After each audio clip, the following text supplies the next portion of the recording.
Feel free to jump in and ask your questions using the Q&A button on the bottom of your Zoom screen towards the right middle side. And that's a great place to ask your questions. And then we'll go and revisit those at the end. Before we get started with our speaker today, we are part of the University of Washington, and I want to acknowledge the Coast Salish peoples of this land, the land which touches the shared waters of all tribes and bands within the Squamish, Tulalip, and Muckleshoot nations. And our speaker today is Dr. Dan Lowe. Daniel Lowe is an associate professor of anesthesiology at the University of Washington and Seattle Children's as well. And he is a chief medical officer of MD Metrics, which is a commercial spinout from the Seattle Children's Hospital. And so Dan, I'm going to turn it over to you and let you get going. Thank you. Let me just share my screen. All right, you should be able to see my deck. Is that coming up okay? Okay. Well, thanks for inviting me to speak. It's a privilege and an honor to be here. So my name is Dan Lowe. I am an associate professor here at the University of Washington. I've been on faculty for about 10 years now.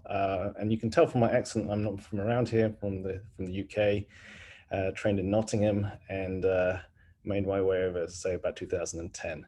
So today I'm going to be sharing some insights that I have as a practicing pediatric anesthesiologist. How do we use real-world data to improve healthcare? I have a couple of, just one disclosure. I am the chief medical officer of MD Metrics. That's a software company that I co-founded about 5 years ago that uses technology to sits on top of the electronic health record data, so we can actually mine that data more effectively and gain insights and actually move the needle in medicine. I'll be sharing some of the insights from hospitals that deployed our system during the presentation. So in healthcare, we have 3 crises right now. And so the top of the list must be COVID. We've reached a really grim milestone last week where 500,000 Americans have now died from COVID. And it continues to be a challenge. And I'm going to be talking about how we use data to help address each of these crises. The second crisis that COVID has really kind of brought to surface is this health inequity, especially kind of racial inequity in our healthcare systems in the US. And again, I'll be showing you some examples of how we can use data to bring to bear and try to move the needle on that as well. And lastly, let's not forget about the opioid crisis. If you wind back, I was just reflecting this week, a year ago today, I was in the Bahamas at the annual anesthesia conference. And I remember being there, being very uncomfortable being there and thinking, I don't think I should be here. And the world hadn't quite shut down yet. And everyone's looking at each other saying, is this the first super spreader event? There's 4,000 anesthesiologists in one building, we could all die. And sure enough, we came back home the following week and schools shut down and everything shut down. But around that time, everyone was talking about the opioid crisis. It was killing 130 Americans a day. And I'll be sharing a little bit about how we can optimize our systems and bring some data to bear and move the needle on the opioid crisis. So without further ado, I just want to give you a glimpse into my world. This was me just about 12, 14 hours ago. I was in an OR, so if I look a little bit jaded today, that's why. Middle of the night, there's a 6-year-old that needed some life-saving surgery. So disclaimer, I'm not a data scientist, so I feel a little bit of a fraud addressing a group of data science folks. I'm not a data scientist, but I am a scientist. I'm a physician, and if I was to choose another career, I think I would choose data science because so this is a first-person view of my office. There's a patient on the table here having some pretty major surgery. And we think about the human body as a series of systems. The central nervous system is your brain that keeps you kind of like conscious, keeps you breathing and does all that stuff. And then you've got your cardiovascular system, which is your heart that pumps blood around and around. You've got your respiratory system, essentially your lungs and all the things that help you oxygenate. And then you've got your peripheral nervous system that lets you move your muscles. And you've got your clotting system and your hematological systems, and you've got a whole bunch of subsystems. So we think about the body as a series of systems.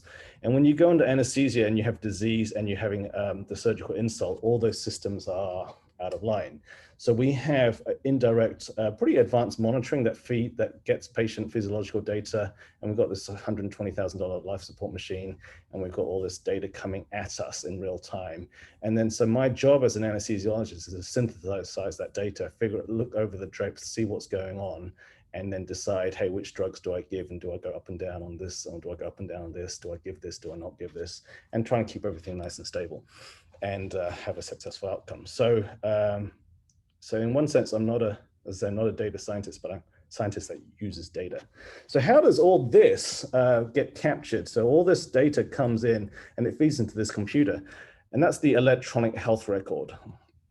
And despite having electronic health record, I've been here 10 years, I've watched the government now spend $40 billion taking hospitals away from paper charts to electronic health records.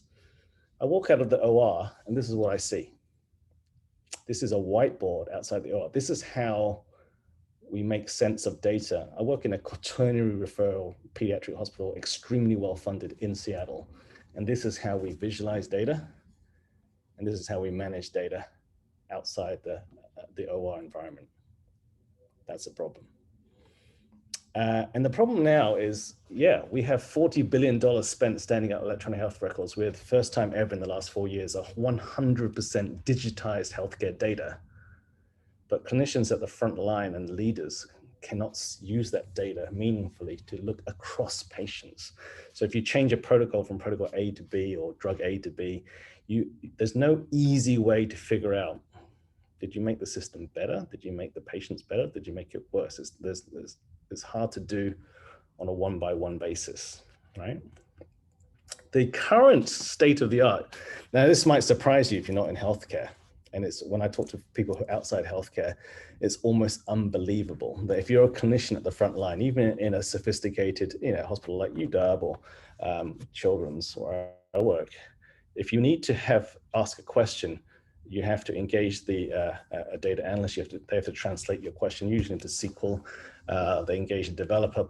They write some SQL, pull some data out of the warehouse or from the reporting layer of the EMR. They give it back to you essentially as a spreadsheet. It's never right the first time, so you go back and forth about 5 times. And eventually, usually about 6-7 months later, you get a spreadsheet of data that looks more or less in the right ballpark. And then because none of us actually know anything about statistics or data science, we actually pass it off to a biostatistician or a data scientist, one of you guys. And then you guys are starting from ground zero. You have to describe what you're looking at, and then you write us a report and you tell us some insights. That process in every modern hospital in the US takes about 9 months to a year to ask one question. So we actually founded MD Metrics to make the 1-year process a 60-second process and actually surface that data and have it come back to you as a statistical process control chart and build in some AI. So you go, oh, I know if there's a signal or not. And has the needle actually moved, or has it just stayed the same, or has it got worse? Let me show you a little bit of why we did that. So the ideal state is to separate noise from signal. So the Institute of Health Improvement, which is the largest healthcare improvement group in the country, is a huge advocate for using SPC charts. They realized 10, 15 years ago that there's going to be this flood of data coming to us as we move into electronic record keeping. And we need to be able to adapt our systems so we can ingest that data and glean insights from it in real time. And so their thing was, hey, you should just borrow what the industrial engineers have been doing for 80 or 90 years, and you should use SPC charts. And actually, SPC is a methodology still not widely used in our hospitals. A little background on SBCs. I'm a huge fanboy of SBC charts. Walter Stewart was a Bell engineer. And in 1924, Bell Telecoms had a government mandate to improve the quality of their voice communications. And one of the failures was the transistors and capacitors and connectors that were buried underground. So Stuart was asked as an engineering project, can you improve the quality of our telecoms? And so he figured out there's all these components that kept on breaking down, and their current quality control process of inspecting the units before they're sending them out to the customer wasn't working. He developed his theory of, which then has since become the modern theory of how to do modern process control. And in 1924, produced a control chart. And this is a hand-drawn chart, and it's on a memo to his boss. And basically it's depicting the percentage of defective components coming out. And he said, look, there's always going to be variation. And he separated the variability into common cause variation and special cause variation, and said, hey, when you're in common cause variation, the system, that's what your system is capable of performing at. And when you have special cause variation, this indicates trouble, and you should troubleshoot that. And if you're going to move the overall performance of your system, you will see that this will oscillate around a different mean. Okay, so looks really basic, and actually on the surface is incredibly basic to understand. But that was, basically the first control chart that was documented, at least in Wikipedia. So let's put that together. I don't want to dwell on this too much, because I'm, again, wary of my audience are data scientists, and speaking as a physician who has a fundamental grasp of SBC, I will just give you the 101 version in case anyone's not familiar with the concepts. So SBC methodology divides the world into common cause and special cause variation. So if you think about any process, it will fluctuate around a mean. There's no straight lines in biology, and there's certainly no straight lines in engineering or industrial engineering or process manufacturing. So there's always variability. And what you're trying to do is define that variability. And conventionally, you put your upper and lower control limits at 3 sigma. So then you say, okay, over time, I have variability in my system, and that's what it is. And you can measure it and you can define it. So if it's all within 3 sigma and it's fluctuating within them, you call that common cause variation intrinsic to the system. What you're really interested in is special cause variation. When do special things happen? And you should investigate that. So something odd happened that month and something odd happened that month. So that's one type of signal. When you have a single data point breaching a control limit, you should investigate that and find out what's going on, and put systems in place to make that either happen more if it's a good thing, or put systems in to make it stop happening if it's a bad thing. So that's special cause variation, and this is an example of an unstable process, meaning it's out of control. So if you put that together, imagine, let's take it outside medicine and healthcare for a little while and say, look, this is my commute time to work on a week-to-week basis, and it's usually about 90 minutes. It's an awful commute, but look, then I had a really bad commute that week, and it was thrown out because there was an accident on the motorway. Maybe I got stopped for speeding that week. Maybe that week I borrowed a helicopter to get to work and I got really fast. So you can understand now the system in terms of, hey, what's the baseline variation and when do odd things happen? So, what are the mathematical rules for detecting special cause variation? I'll give you a few of them. So breaching a single point, breaching an upper control limit, 8 sequential points above or below the mean, 6 or 7 sequential points consecutively rising or falling, 2 out of 3 points on the outer limits of your 3 sigma limits. So these are all examples mathematically of detecting special cause variation. So let's put it together. Let's go back to a clinical example. So I'm a pediatric anesthesiologist. Probably at least some of you in the audience have had this operation. The smallest operation I can think of is an ear tube surgery, a tympanostomy tube insertion. It's done in children to alleviate pressure and fluid from the ear. And so someone like me puts the child off to sleep. A surgeon would put a knife in the ear, put a little grommet into the ear. And when the child wakes up, there's no more fluid. They can hear, there's less ear infections, better aeration. It's all great. Except it hurts because someone stuck a knife in your ear. So one of the nurses at this hospital, at my hospital, said, hey, why don't we give all the children some Tylenol in the waiting room before they come back for surgery? Great idea. And then 20 minutes after the surgery, the Tylenol should have kicked in and they'll have less pain. So fast forward 8 months, everyone's doing this diligently. Everyone's giving the kids Tylenol, taking the time to do that. And the hospital can't figure out, did you just change or did you actually improve?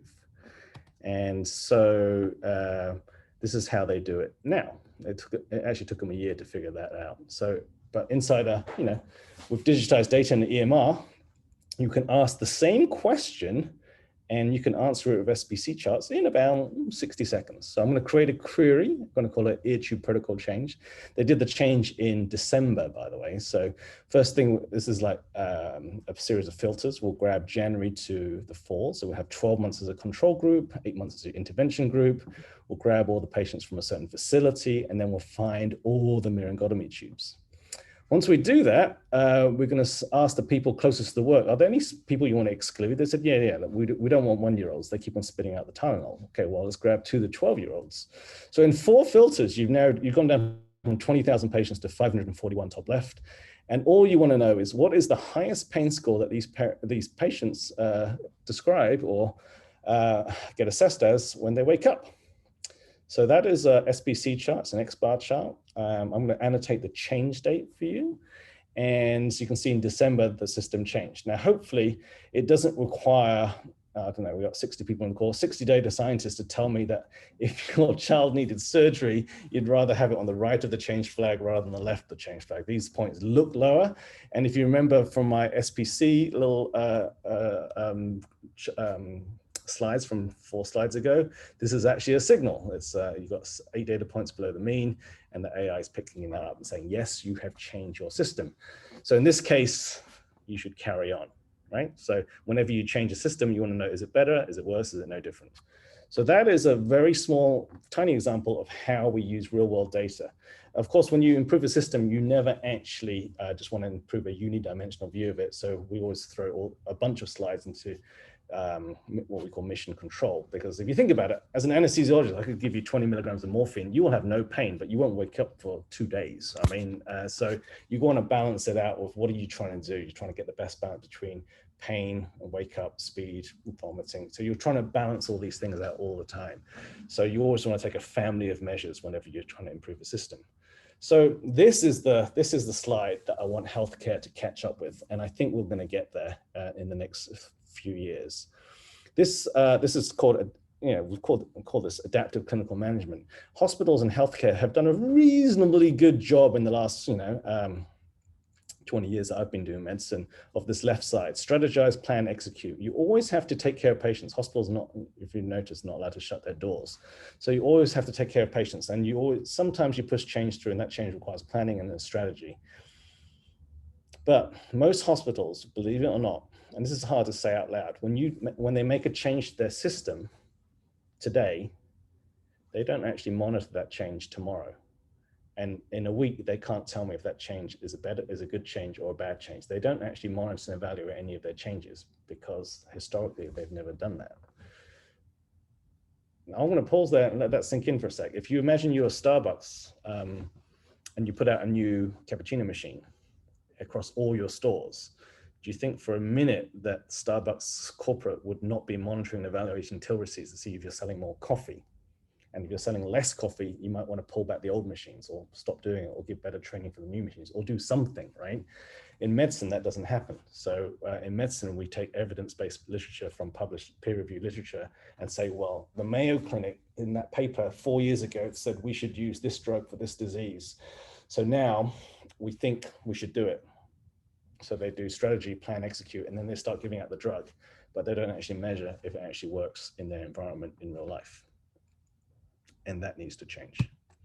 So let me give you 3 case studies now of, hey, what does it look like when you are able to take that real world data that's generated by electronic health records and apply it to something like how we triage or treat COVID-19 patients.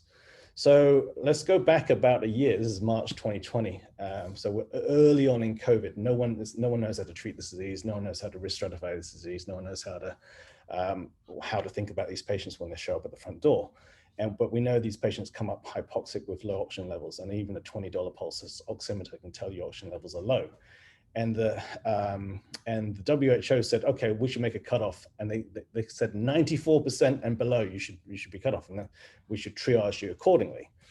Now, nobody actually knew at the time, well, is it 93? Is it 94? Is it 95? Is it 96? Like what cutoff should we use? So this is an emergency department that we were deployed in, and so they started playing with it. They only had a few hundred patients coming through by March. And they said, okay, well, we've only had 4 weeks. We're only 4 weeks into this pandemic. So let's start creating some cohorts. So they started exploring their own data of patients that came in with saturations of less than 95, and they compared them to people that came in with 96 and above, and they were playing with that threshold to say, well, what happens to these first few hundred patients that come in? And they're saying, what should our cutoff be? I know the WHO is saying 94%, but is that the right cutoff? So here they just made 2 cohorts of patients who all had COVID tests coming through an emergency department, and it's stratified by their presenting saturation. So the first one, the group at the top is below 95, and the group below 96 to 100. So it should be really simple just to figure out, hey, so who goes to the ICU? Who has a longer length of stay? Who gets ventilated? Who dies? And then you can run this exercise a couple of times and then figure out, hey, what should your threshold be? So here, what did we learn? We learned that if you set it at 94, it's really bad. You miss a whole bunch of patients. Let me just throw this all up onto a single view for you. And on the here, the top graph is just a case count. ICU escalation, 21% get, if you're below 95, get to ICU, 13% require ventilation, 6% die compared to 2% who die on the other side. So playing with the threshold allowed them to develop a more sensitive or a better triage threshold. And that probably saved lives in the early days of COVID for this hospital. Another COVID example, this is in April last year. So again, fairly early on, only 2 or 3 months into this pandemic, a paper out of Wuhan came out, and this is from the WHO, and said, hey, and they added this in. They said, when you're thinking about risk stratification of patients that come in through COVID, look for a lymphocyte, that's a white cell count. And if it's less than 0.8, that's a really bad thing. There was one paper coming out of Wuhan that said, patients who come in with a low lymphocyte count are especially higher risk. You should safety net them and do something different. This hospital said, okay, well, let's have a look. We've only got 150 patients with low white cell counts. We had 369 so far with normal white cell counts, and we had 50 with high white cell counts. Let's find out what happened to them. So let me just fast forward this. So they're able to stratify that. And remember, the paper was having emphasis on the top cohort, the leukopenia, the low white cell counts, but between 0 and 4, 0.8 was that threshold. So what did we learn? So remember, there's only 50 in the high white cell count. So the cohorts, so on the right, you've got the low white cell counts. There's very few of them, but my gosh, look at the second chart, 50% get admitted to ICU within 24 hours and 60% die, compared to less than 1% who die with the low white cell counts. So this was real-time insights. This wasn't a study. This was using real-world data. We only had 50 patients, but the first 50, half of them ended up ICU and 60% of them died. So now the hospital's like, okay, I know the WHO recommendations are look out for these guys, but we're going to look for these guys. Let's just fast forward a year, right? Fast forward a year. Remember, there was only 50 in the leukocytosis group before, 3,000 in the group. We're seeing the same pattern, right? There's a higher ICU length rate, there's a higher length of stay, there's a higher ventilation rate, and there's a higher death rate. But we knew that in this system, after 50 patients, we didn't have to wait for 3,000 patients. The time to insight was really quick because you could actually learn in real time. And encouragingly, what we've seen is actually the average ICU length of stay, even in this high risk group, has gone down because our treatment strategies have gone down. Our ventilation group has gone down, and our mortality has gone down as we've got better and better at treating these patients. But they're still a high risk group, but we figured it out before everybody else did because we had access to this data. Okay, let's talk about health equity. This is near and dear to my heart. And this was the summer, this is during Black Lives Matter protests and demonstrations in the summer in Seattle, actually. You recognize the street, there's Harborview in the background. And really, I think 12,000 healthcare workers turned up for the march. And it was really a wake-up call for medicine. This is probably, to give someone else's voice apart from mine, this is Esther Chu. She's actually an emergency physician down in Oregon, a good friend of mine. And she described this moving story. She was looking after a trauma patient who came in a car crash. And she described this after that she's finished stabilizing the patient and getting ready to move to the OR for an X-lab. She went out to talk to the family. And after she updated them on what was happening, instead of the family, for context, the trauma patient was Black. Instead of asking the usual questions about, when can they see him? Is he going to be okay? They spent their few minutes telling Dr. Chu who he worked for and what his role was. And he was on his way to work and that he was loved in his community as a brother and a son. And he was usually accepting well-dressed before he doesn't normally present in a bloody mess after he crashed his car. And she was saying, she was just moved. She's like, they felt like they had to share this with her. So her and her team would see him as a human being worthy of their care and attention, would give him the best care. So this is the lived experience of our racial minorities that access healthcare in the US. So what do we do with that? This is another emergency department that's deployed our system, said, okay, during COVID, we've had a lot more strokes. So COVID does something weird to your thromboembolic system and makes your blood clot when it shouldn't clot. And if you have a blood clot in the brain, it's one form of a stroke. And so the treatment for that is a drug called TPA, it's a thrombolysis treatment. So one of the key metrics for stroke patients is how fast can you get that TPA into them?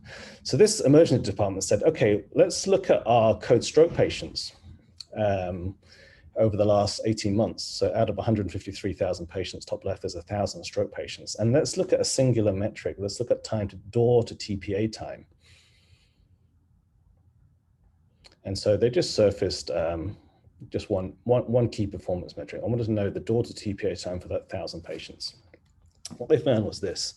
There was an exceptionally high performing system. It's a door to TPA time of 32 minutes. That's very, very good. But they wanted to know, their ED leader, he wanted to know, is it equitable for all patient races? So what he did is just pivot the data. So, it's 32 minutes and he pivots by race and creates a funnel plot. So we'll take the same 1,000 patients, represent them as a funnel plot that looks like this. So they're organized by race. Far right is the most common race, it's white. And then as you decrease in frequency, they go off and you have 3 sigma limits as your control limits. So that's a funnel plot. And they learned this for the first time ever, that Black patients in their system take 49 minutes to get their TPA into their arm versus 29, so it's a 20-minute delay.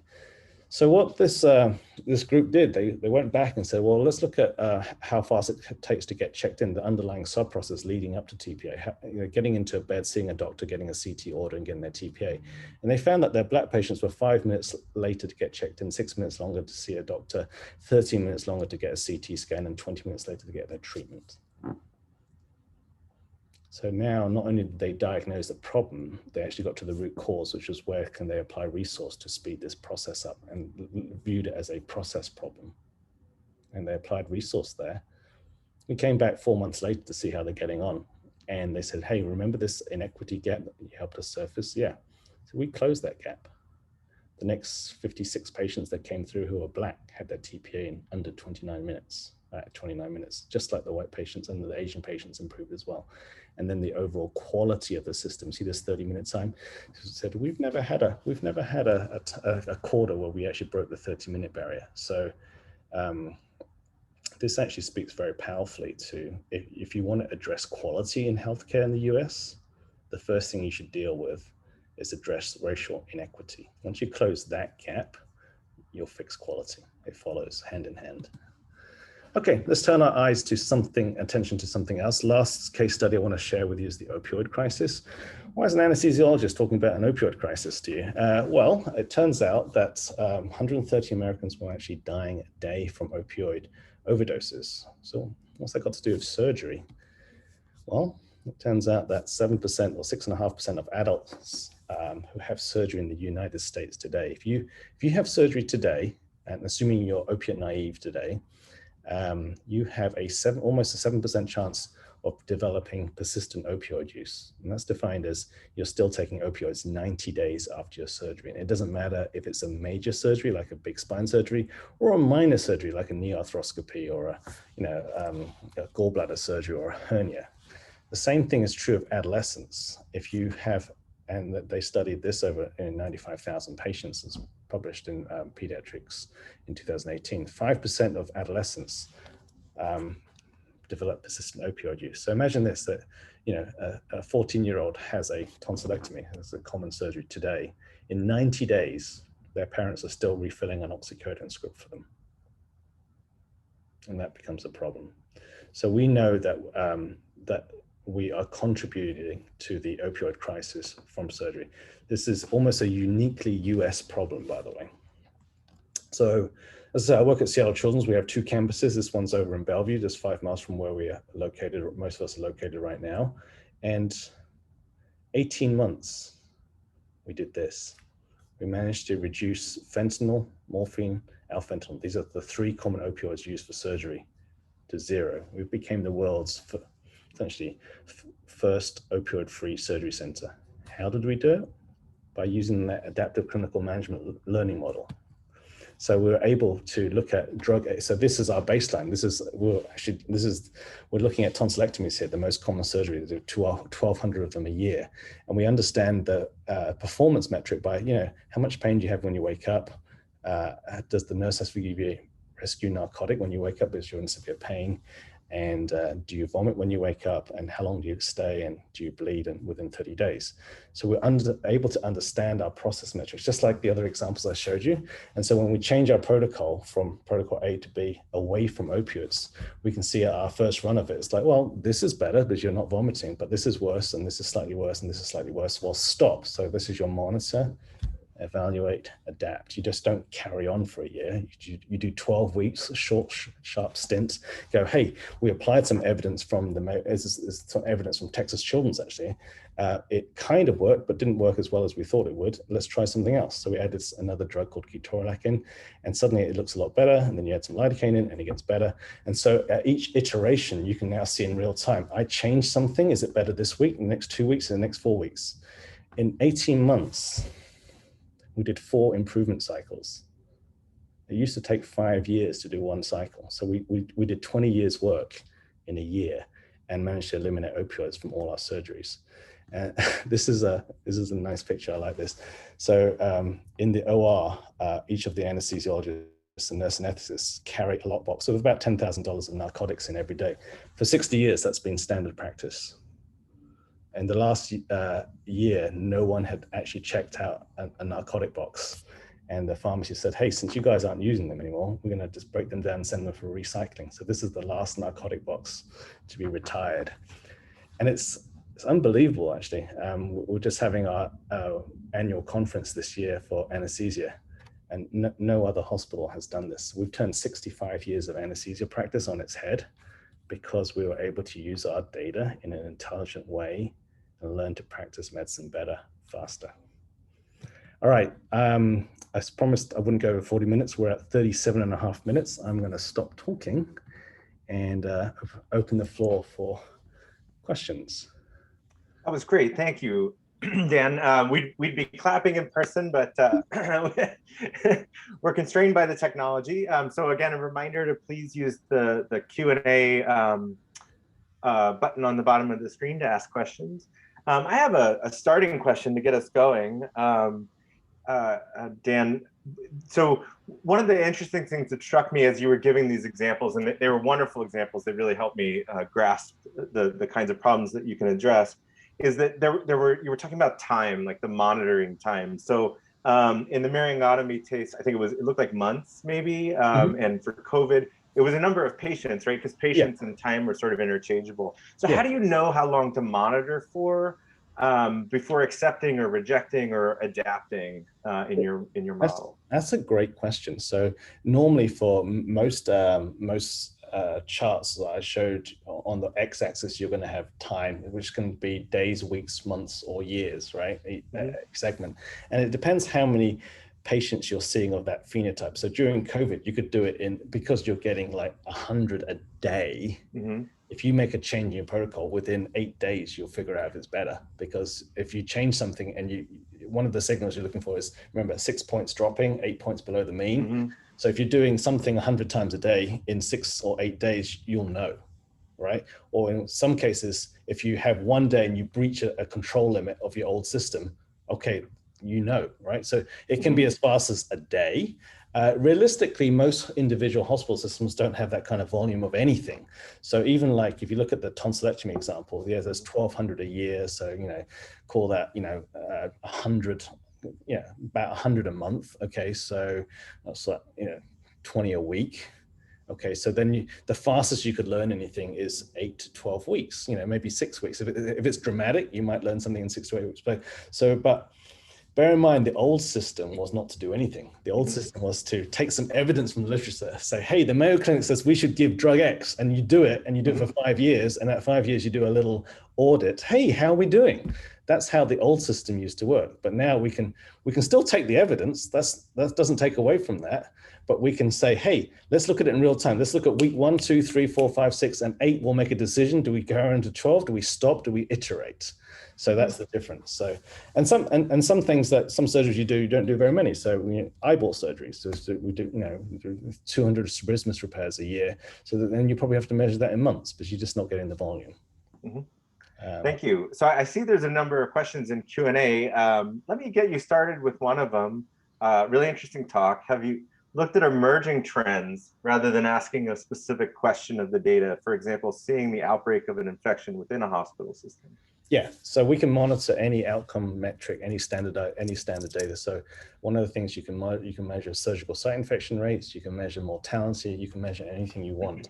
And then you can look at a trend, and if something spikes out of, like if you suddenly see a spike in readmissions, you wouldn't have noticed that unless you're monitoring.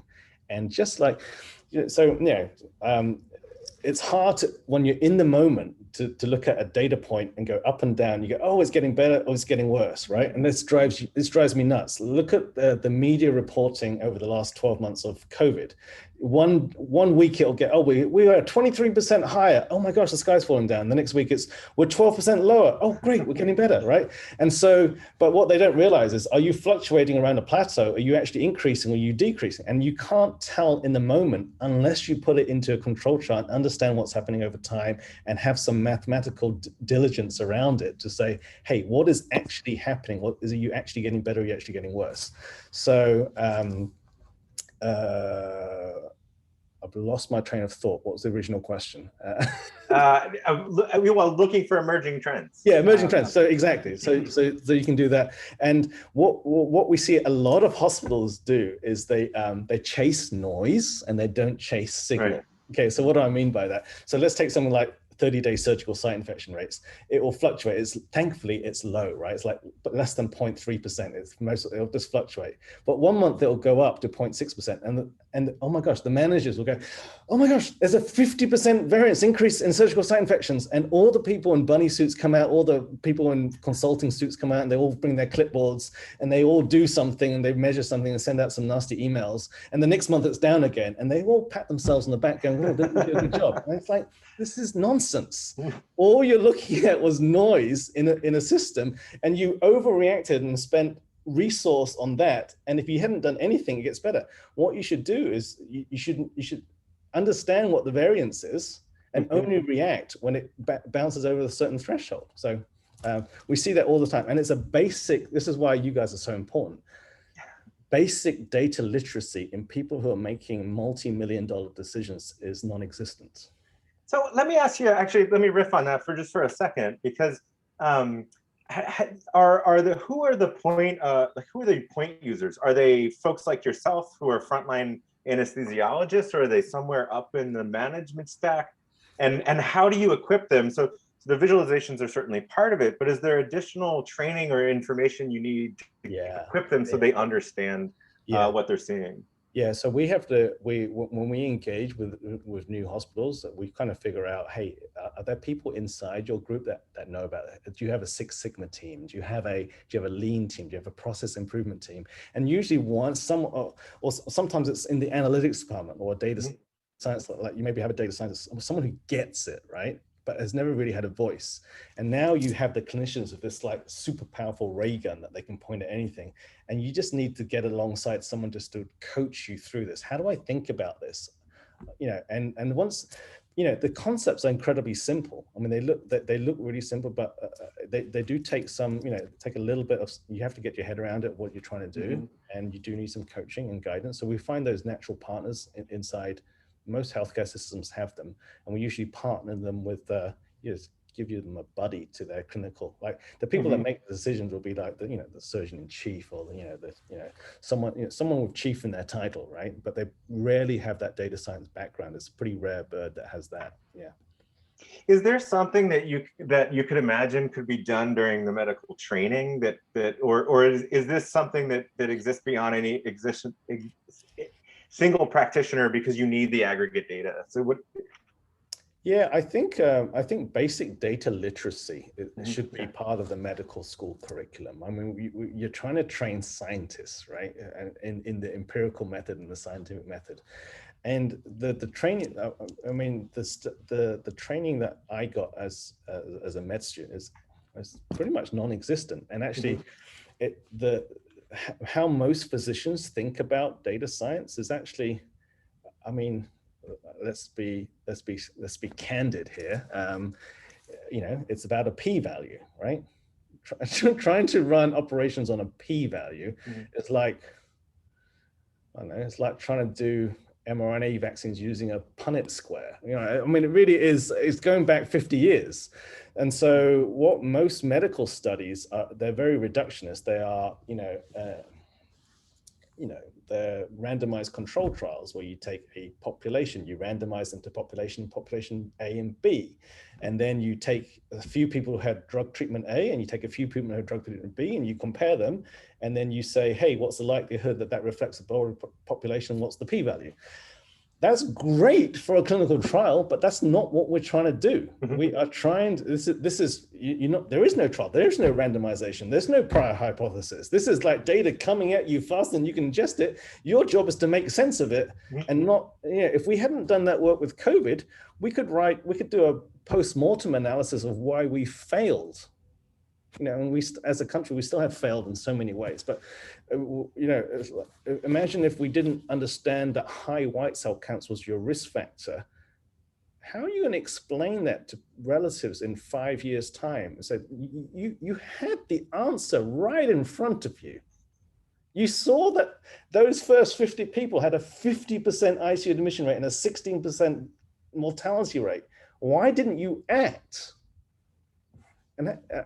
And so we had and hiding behind, well, we're just waiting for a trial to come out and writing a paper and the answer. That can't be the answer. And we need to learn at a faster pace, just like every other modern industry has.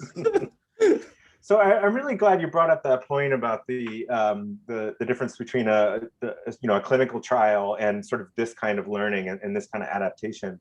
And when you do a clinical trial, and depending on the nature of the trial, you may consent your patients, right? Yes. To get their approval to use them. Yeah. So are there those kinds of ethical constraints, either on, again, like consent implied, or also on taking action, either end of those that you might want to reflect on? So I think on the far end, if you're going to enroll someone in a trial, there's all this ethics around what is a trial. So in a trial, you have to have equipoise. I don't know if drug A is better than drug B. We honestly don't know. And that you have to be honest about that. And that's what the IRB is for. We think they're both equally side effect profiles about the same, but we don't know which is better. So we're going to randomize you. That's why it's ethical to randomize you to A or B. If you knew, then you can't ethically do that. And you just can't, right? So then you randomize them and you do your trial, right? On the far end of it, so you publish the trial. Let's say they publish a trial over here and you go, oh, okay, so you think drug A is better and it's 30% more efficacious. So now I'm sat here, and it could be like 3 years later, I'm reading your paper. Oh, drug A is 30% more efficacious. Maybe I should do that too. Well, I don't need to do a trial to apply that evidence. That's the whole point of what they did. They did a trial. Now I'm sat in Seattle going, I want to apply best practice. And I read that paper. I like what they're saying. That makes sense to me. The population they applied it to is close enough to the population I'm treating here. I'm going to do it. I don't need permission to do that. That's what being up to date in medicine is all about, right? You're trying to always apply the best science. You would explain to your patient, hey, I'm going to give you this drug because there's lots of evidence that says we should do this. This is the far end. This is how does trial efficacy translate to real world medicine? And that's how you do it. And certainly you don't need permission to do that. You should talk about why your choices are. Now imagine if, rather than just me doing it, imagine if 20 of my colleagues did it. Oh, so now we're all doing the same thing. We're all treating the same patient disease with the same drug. Now you're talking about something different. Now we're talking about standardized clinical practice. So less arts, more science. Right now, if you take 20 physicians, say, hey, I've got a patient with these characteristics with disease X. What is the best treatment? And you'll get 20 answers. And they all prefaced with, in my clinical experience, my practice is, I think we should do, right? And they're all prefaced with that. Whereas imagine a world, actually I work in one of those worlds. Imagine a world, if you come here for a tonsillectomy, hey, the best evidence is to do drug X, Y, and Z in these combinations. And we know that because we've applied to evidence and we measure it. So we're all gonna do the same thing. Then it's more equitable. It doesn't matter who you turn up to see, you get the same treatment. And once you've learned how to standardize clinical practice, that becomes the bedrock for improvement. If you're all doing something different, your system can never get better. Go back to the Starbucks analogy. If every Starbucks barista didn't have to go to training to use the machine, although you have the same machine and they all pulled their shots differently, it would taste different from every single Starbucks you went to, right? Whereas actually it tastes more or less the same. So, which is, you can argue is a good thing or a bad thing. But I think on the whole, the net is, if you reduce the variation in the system, most people would agree with you, the quality goes up. Okay, we have time for one more question. Okay, since data are critical to valid results, data capture becomes a potentially limiting element. What data capture methodologies are employed to ensure reliable and complete data sets? Right, so this is what I'm talking about. Real world data. I didn't actually define it for you. What is real world data? Real world data is the digital data that's created as a byproduct of you coming into the healthcare system. So if you come for surgery, David, I would record your age. Someone would weigh you, would have your weight and your height. I'd have the time you came into the OR, I'd have the time you came out. During the OR, if I give you 8 drugs as part of your anesthetic, they're recorded down to the milligram to the second. When you hit recovery, I know when you hit it, when you leave. If you vomit and they give you a drug, I know. If you have pain score on, so all that stuff is recorded by the electronic health record, which we spent $40 billion in this country standing up. We used to do it on paper, and then the paper got lost, but we spent $40 billion on electronic health records. The primary purpose of EMRs is for billing. So $40 billion was spent, this is now the insider story, right? Was spent to digitally capture your healthcare data when you interact with healthcare, so that the bill can go out more efficiently to the insurance companies so the hospitals get paid. It's primarily a billing mechanism. That's 90% of this function. The other 10% of this function is, it's way better than paper because my handwriting looks awful.